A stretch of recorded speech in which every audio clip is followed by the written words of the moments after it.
मां पीताम्बरा का 108 कुंडीय महायज्ञ की शुरुआत 22 जनवरी से होगी। राजधानी के झूलेलाल वाटिका के समीप उपासना स्थल पर 22 जनवरी से 30 जनवरी तक यह महायज्ञ होगा। बताया जा रहा है कि यज्ञ का आयोजन दांडी स्वामी श्री रामाश्रय जी महाराज के नेतृत्व में होना है।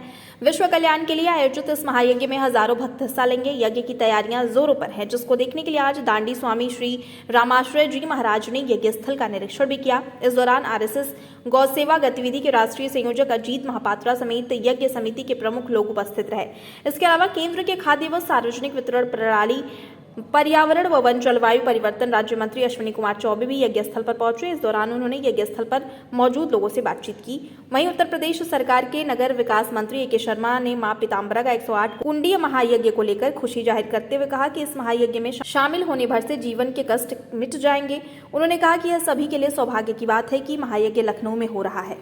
जगत जननी मां पीताम्बरा का 108 कुंडी महायज्ञ लखनऊ में हो रहा है।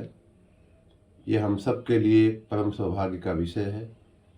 लखनऊ वासियों और इसके जो विशेष जो आयोजन में जो लोग लगे हुए हैं, उन सबको मैं बधाई देता हूँ।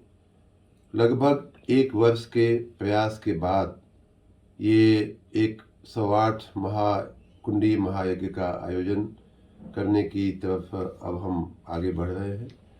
आगामी 22 जनवरी से ये महायज्ञ शुरू हो रहा है।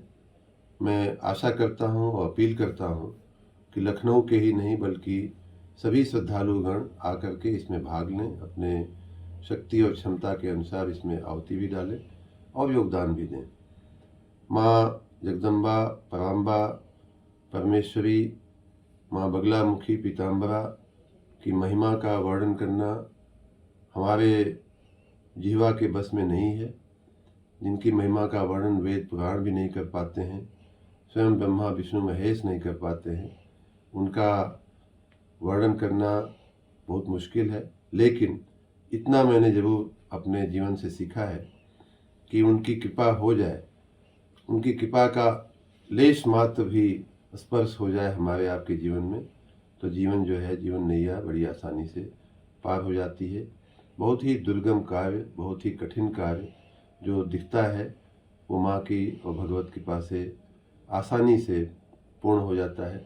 जिस प्रकार भगवान राम जब समुद्र पार करना चाहती थी उनकी सेना, और जो दुस्तर सागर था, समुद्र था, उसको जब उन्होंने साध लिया, जब पुल बनने, जब सागर प्रकट हुए, तो उन्होंने यही कहा कि आपकी कृपा से बिना तरे हुए कैसे सागर पार होता है।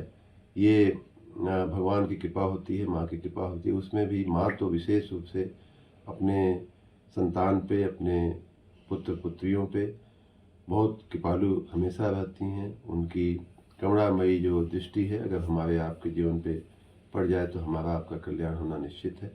इस दृष्टि से इस महायज्ञ का बहुत महत्व है। मैं सबसे अपील करूंगा कि इसका लाभ अवश्य उठाएं।